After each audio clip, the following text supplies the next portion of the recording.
Don't cross thread it. Alright, good deal. Just make it a little snug.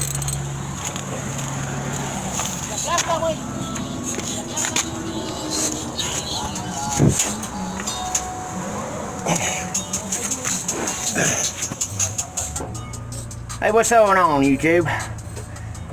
Yeah, my son and his best friend,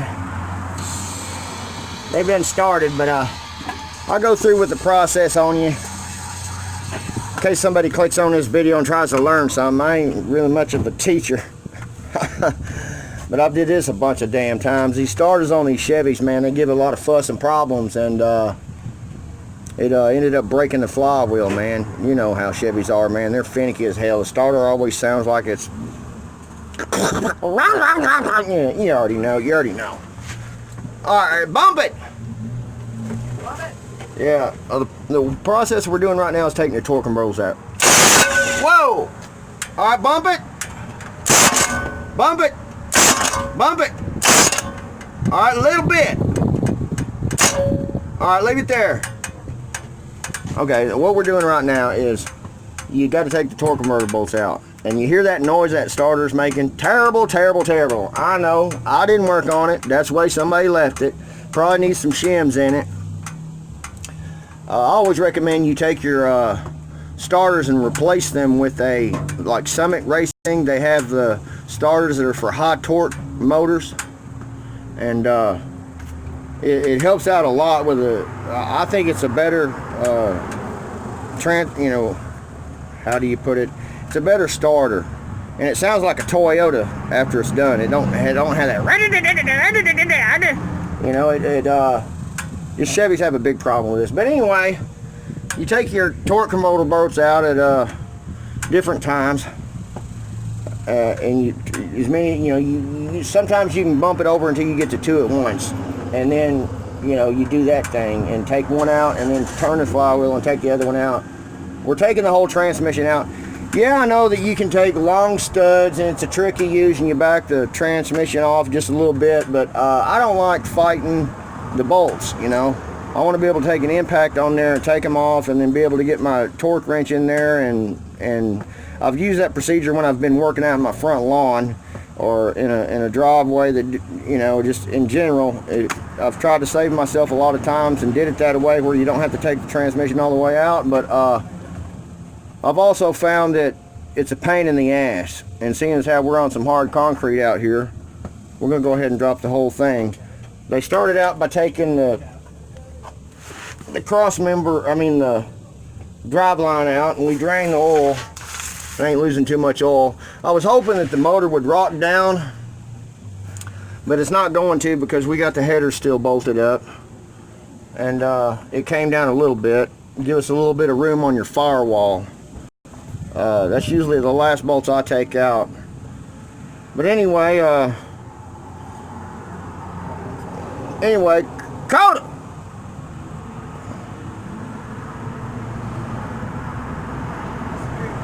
He disappeared.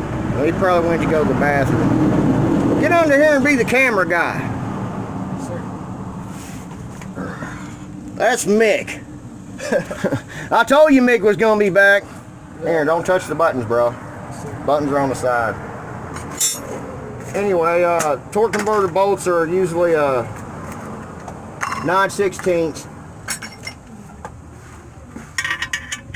It's important you don't use crescents or pliers or any of that crap, man, because you start rounding them bolts off, man, and then you're gonna be, hey, it's gonna be hell to pay to get it back, to get it, you know, to where you can take them off. Man, that starter, man, I can hear it clicking in there, man. That ain't good. Yeah, I heard it earlier. You heard it? Yeah, it sounded like... Yeah, I heard it earlier. It did not sound good. Yeah, it's terrible. So, but anyway, this particular flywheel's missing a tooth on it. Yeah, I saw that. I saw it earlier. I was like, wait. Alright, there it is. Man, it hurt.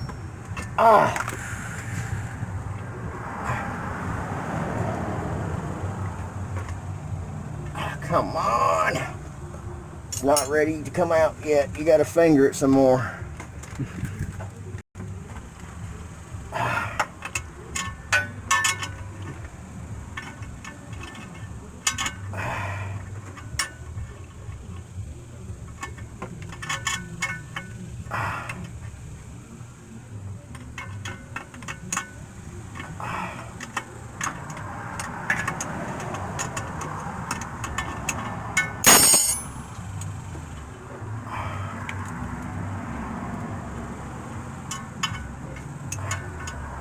All right. Okay, son, bump it over. You think he knows how? Yeah, he ought to know how to turn the key over. Whoa! That was too much. All right, there's only 3 bolts on this one. Yeah. Just 3. I thought it might have been 4. Shows you how much I know, man. All right, we're good on that one. Let me see the camera. The next procedure you need to do is, you gotta make sure your transmission line's out. Okay, on these transmission lines, do not use a crescent. Don't use, it's really, I recommend using line wrenches. You can find them. They don't really look like this right here. They look like they have a box end all the way on them, and it fits all the way around that nut, so you don't round them nuts off, man, because rounded nuts ain't good unless they're your own. But anyway, we got the drive line out, we got the cross member out. We're fixing to pull the starter. Okay, go ahead and unhook the battery, son. And yeah, I got my buddy Mick over here, man. Mick's wanting to learn how to do this. He wants to learn how to do paint and body work, and he's very interested in learning how to do mechanic work. I personally hate mechanic work. I mean, I guess it takes a very special kind of a person to do both of them, man. I was laughing. It's kind of like if you can find a guy that likes to do paint and body and mechanic work, it's about as hard to find one of those as it is to find a bisexual. You know what I'm saying? They're very far and few in between, but I don't like it. I do it to my own stuff and for my friends. But anyway,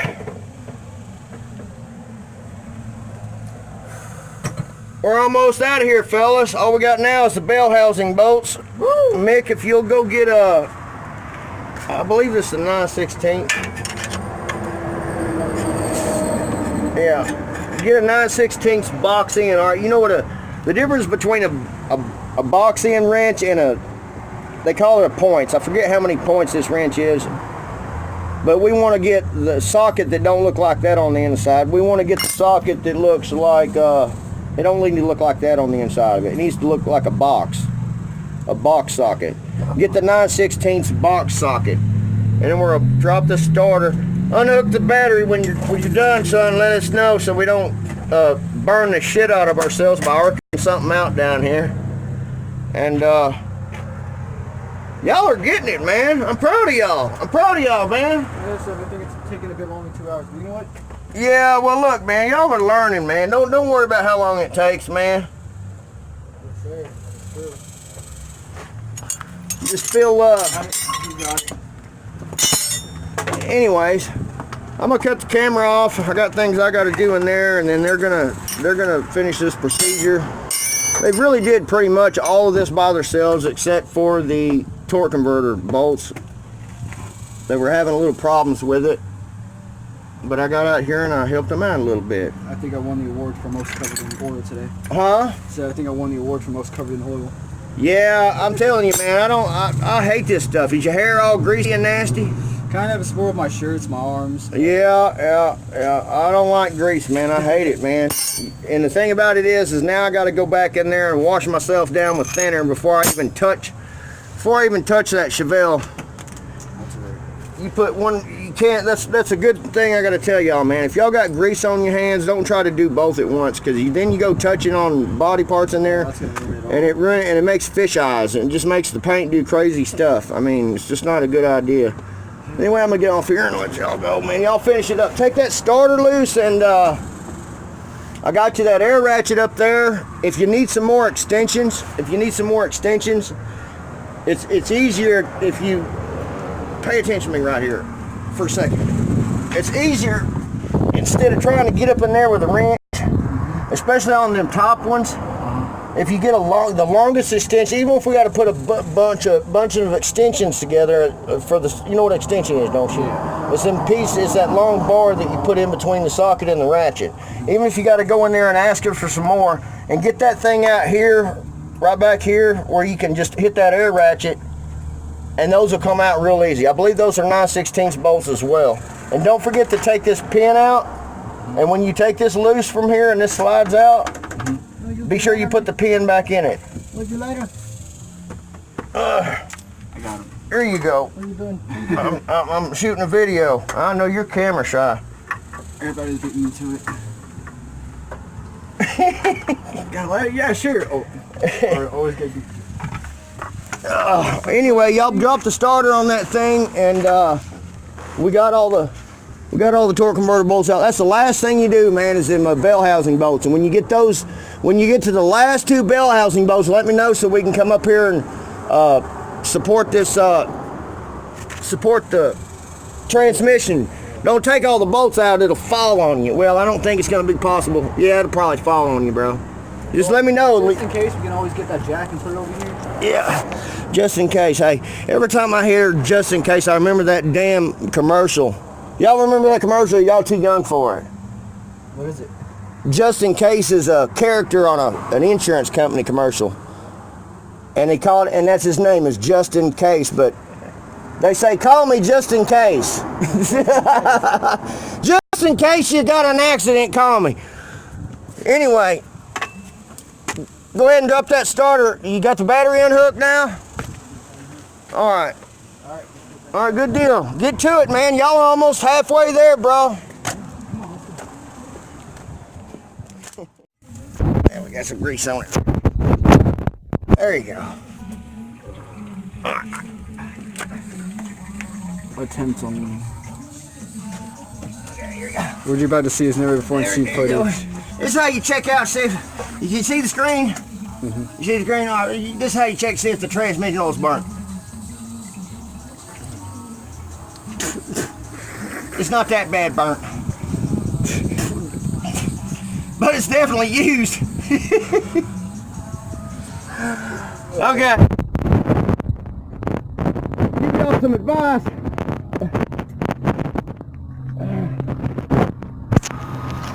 Okay. This is a breakover bar. But in the bottom of it, if you go buy you one, it keeps that double link out of it. To where your socket will swivel a lot easier. Also, these are a pain in the butt. I can't find that other socket at, man. My ball, my snap-on. Here it is.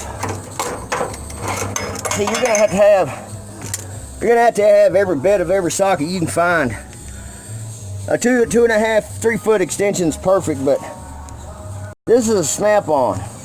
And you see how the ball is right here? That's a ball. Versus, is there that linkage over there? Is that other one? Well, anyway, the other swivel, it looks kind of like this. And what those do is they take up room. It's hard to get it to work on there. They're sloppy. They get in a bind. They get in a bind in there, and it makes it a lot easier if you get you a swivel socket.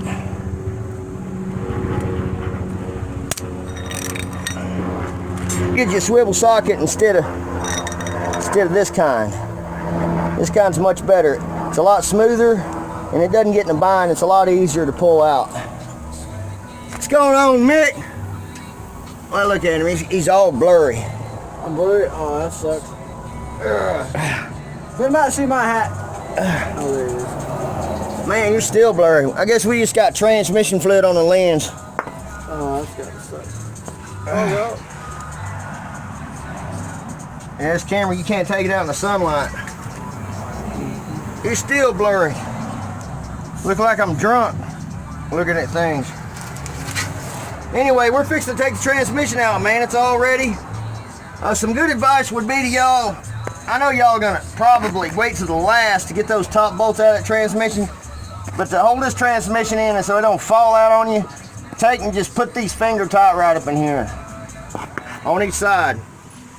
And that way, when you get the jack under here, and if you don't got a transmission jack, use boards. Use boards. Is my time running out? No, we're rolling. Anyway, use boards on this oil pan when you put that jack up here, because you don't want to bend up the. We don't want to bend up the oil pan. Yeah, you want to protect the oil pan because you don't want to cave it in. Yeah. Anyway, we're gonna go ahead and cut the camera off, man. And oh, y'all, look what y'all forgot, man. What? Y'all forgot to unhook this linkage. It's just the pin that pulls out. And one more thing that everybody forgets about, well, not everybody, but I've forgotten about it most of the time. I go to pull the transmission out, and the dipstick oil housing is in there still, or the passing gear cable, and you go to drop the transmission, and the passing gear cable rips in half, and then you'll have my buddy Lou digging in your butt, kicking your ass because you done broke his passing gear cable. You might even damage some parts in the middle of inside the transmission if it breaks something in there. So the passing gear will hook to the carburetor. It's a wire that hooks. It's a line that hooks to the carburetor, and when you punch it all the way to the floor, it pops in the passing gear on your transmission. It's on the right-hand side, right beside the dipstick. And I don't want to look in there, but I can't get the camera up in there. But it's right on this side of the transmission. I got a rag stuck in there right now. And I'll tell you another trick that you can use to keep that oil from leaking all over the place on you. If you can find an old dipstick housing, you can cut it to where it's about, cut it off to where it's about this long.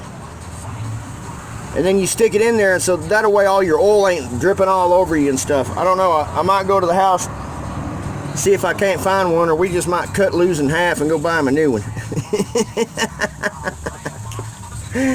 Relax, Lou, I got an extra one. Anyway, I'm gonna go ahead and turn the camera off, and we're gonna take a lunch. Y'all ready for lunch? Oh yeah, lunch sounds good. Whoa, almost buried my butt in that. Yeah, let's do that. Anyway, let's go do a lunch. Lunch Let's get out of here. good. Lunchtime. Yee-hoo!